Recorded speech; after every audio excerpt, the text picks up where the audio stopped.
من شوية انتهت مباراة منتخب مصر وبوتسوانا بفوز منتخب مصر على بوتسوانا برباعية مقابل لا شيء، وده طبعا بعد فوز منتخب مصر على كاب فيردي في المباراة اللي فاتت بثلاثية مقابل لا شيء، وبكده يحط منتخب مصر نفسه في مقدمة المجموعة ب6 نقاط. وطبعا مش محتاج اقول لك ان ده المفروض يكون الطبيعي بتاع منتخب مصر، ولكن بقالنا كتير جدا ما شفناش منتخب مصر بيكسب بالثلاثة وبالاربعة، وخصوصا بره ارضه. المباراة طبعا كلنا عرفنا ان هي كان ليها ظروف خاصة بالنسبة لمنتخب بوتسوانا اللي اتأخر في العودة لبوتسوانا، وعشان كده المباراة اتأجلت واتلعبت النهاردة الساعة 7. بغض النظر عن ضعف منتخب بوتسوانا وانه منتخب متواضع جدا، ولكن منتخب مصر بقيادة الكابتن حسام حسن بيعمل كام تركة في الملعب، والتركات دي هي اللي بتخلي المنتخب بيفوز. لو خدت بالك او سمعت كلامي في الفيديو اللي فات هتلاقيني بقولك ان في تنوع كبير جدا بالنسبة لمنتخب مصر مع كابتن حسام حسن في الوصول للمرمى، وان احد اسلحة المنتخب المصري هي الكرات الطولية سواء في العمق او على الاطراف، وان كمان منتخب مصر بيبدأ المباريات اللي بيلعبها سواء جوه ارضه او بره ارضه مع كابتن حسام حسن بضغط عالي جدا. لو خدنا بالنا من الهدف الاول هتلاقي ان المنتخب المصري كان ضاغط، وكان في الدقيقة 3 كمان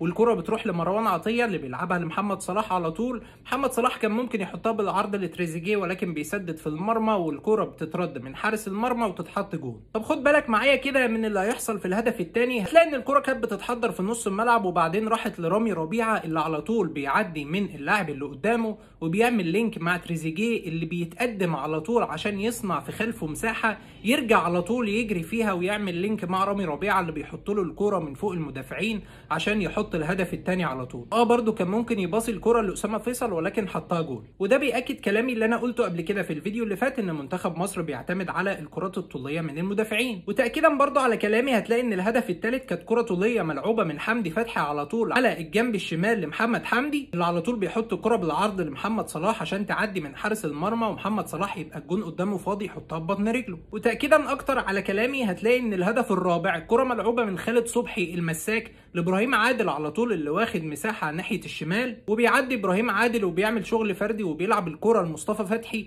اللي قطع من ظهر المدافع وبقى قدامه عشان الكرة تجيله ويحط الكرة في المرمى بكل سهولة. عشان كل اللي بقوله لك ده يأكد ان حسام حسن عنده اكتر من حل للوصول للمرمى، سواء نزول صلاح في نص الملعب عشان يبني لعب او نزول زيزو في نص الملعب عشان يبني لعب، او ضربات ركنية زي الضربات الركنية اللي اتلعبت في المباريات اللي فاتت، او كرات طولية من الدفاع لمصطفى محمد اللي كان غايب النهارده، ولو مش موجود فعندك تريزيجيه بيخترق في العمق او كمان اي طرف من الاطراف اللي بيبقى طاير. وبكده يكون خلص الفيديو بتاعنا النهارده. مليون مبروك لمنتخب مصر وبالتوفيق ان شاء الله لكابتن حسام في اللي جاي.